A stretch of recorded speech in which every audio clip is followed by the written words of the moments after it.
You're in the rant wormhole where I rant about whatever my $15 a month plus patrons want me to rant about. You can get one of these by becoming one of those. This one is for Jens Bauman, who says, please rant about the anime concepts of she is a 500-year-old vampire in a 10-year-old body, or she is only 10 years old, but her demi-human race grows up really fast, versus current anti-child pornography attempts. By the way, my name is pronounced like Jens, as in yen, because it's spelled like Jens. Yeah, I mean, obviously I'm a big fan of what I call Paleololis. I didn't coin that. A guy called Anime Critique did. I missed that guy. But, yeah, the concept is just fun. It's just a fun thing. It's just a fun excuse for why you can have this lolly have a personality of an older person, you know? Because, I mean, the whole argument in general for why making lolly art illegal is fucking ridiculous is that it's a drawing and it's a fantasy and it doesn't necessarily mean anything.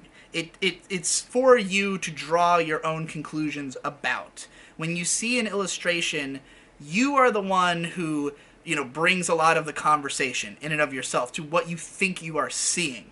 So for instance, there's a lot of people out there who think anime characters look white.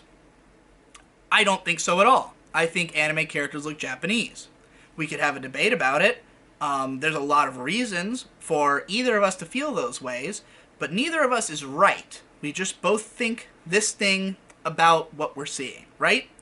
So, I've had this argument before where a lot of people talk about why do anime girls, look like why are they, it's an 18-year-old girl, but she looks like a lolly. And I'm like, well, have you seen Asian women? Like, there's a lot of tiny women out there. There's a lot of small-bodied, older people, And that would be kind of normal if you were from a culture where you saw people who were that height and weight, at that age. And I see it, in America as well, but we tend to be taller and bigger people. So, like, within that, when you look at a character, some people will look at that 18-year-old girl drawn like a lolly. I'm thinking like Konata from Lucky Star. And some people will say, oh, that looks like a little girl. They're just saying she's 18 so you can fuck her.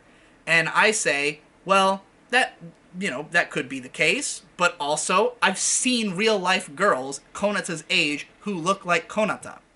Now, when people talk about, like, well, okay, if I'm attracted to her, does that make me a pedophile? Like, if it was a real-life woman who looks young, who's small, who's just got a small body, like, she is 18. So is it just that, like, she's not allowed to be sexualized because of the fact that she happens to look young, And then if it's an anime, it's like, is this me trying to participate in a fantasy, or is this me just being attracted to small women, who do exist? Well, when we get to the question of Paleololi, the whole point of it is that we're playing with all that. We're taking all those different things, all the excuses versus all the, the feelings that we have in real life or in fantasy, and we're conjuring up something that couldn't exist in reality, and that's the point, is that it is to explore these combinations of feelings. So, like, let's say you've got a 500-year-old lolly, right?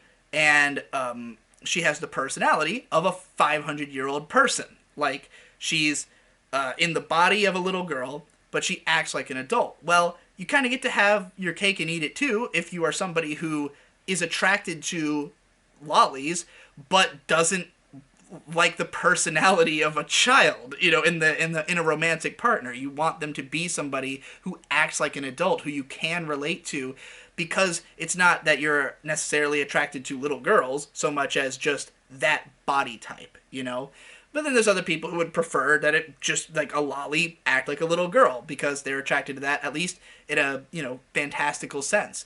And I think there's plenty of people who can be attracted to that in art and not in real life because, again, this is all about exploration and play.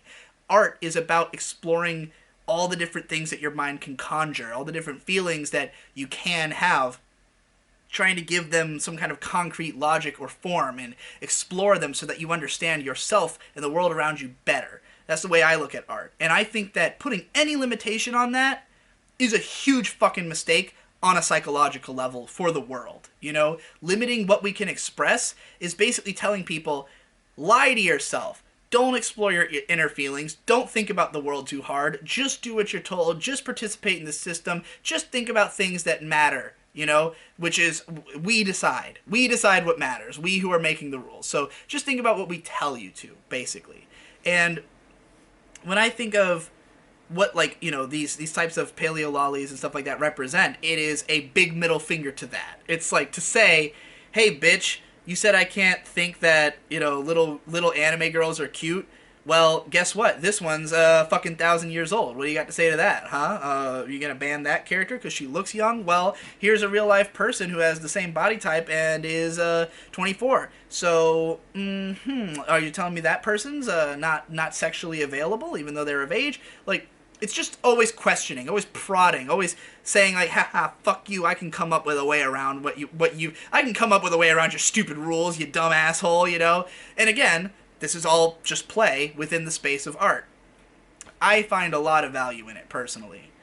Was there more to this question? He said, oh, also the characters who are... She's only 10, but her demi-human race grows up really fast. Yeah, same story, you know? Which that's also like a furry thing a little bit because, I mean, it's true, like, animals tend to fuck when they're like 1, you know? So, like, you do, you know, to see like a humanized version of that is just to, again, play around in this space of ideas that exist out there and what if scenarios about, you know, what you could be attracted to if reality was different. I think it's interesting and worth exploring.